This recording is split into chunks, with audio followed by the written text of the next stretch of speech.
If you're a nature lover, you need to know why maple leaves are autumn's headliners. Let's uncover their vibrant secrets. Maple leaves are nature's paintbrushes, transforming landscapes with their dazzling display of reds, oranges, and yellows.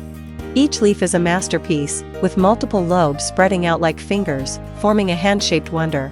Their edges can be smooth, serrated, or deeply lobed, adding texture to their beauty. Look closely, and you'll see veins radiating from a central point, giving structure and life to these autumnal gems. Notice the red petiole? It's the link between the leaf and the stem, often adding a pop of extra color. The leaf's surface is usually smooth, though some species have a touch of fine hair underneath.